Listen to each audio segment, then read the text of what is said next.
आज एटी प्रदीप बाबू आम दल में जोग देवे आम विधायक गोपालपुर आम आज दल में स्वागत करुँ आम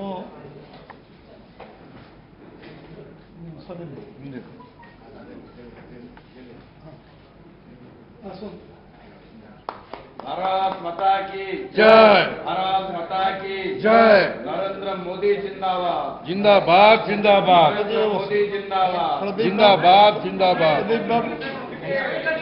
हाँ ठीक अच्छे प्रदीप बाबू दल में मिशन मु राज्य तरफ स्वागत करुच्ची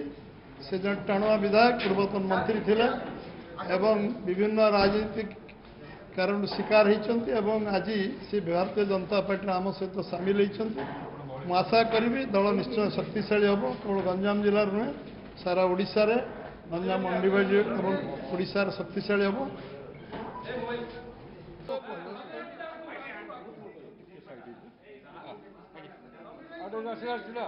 लाइन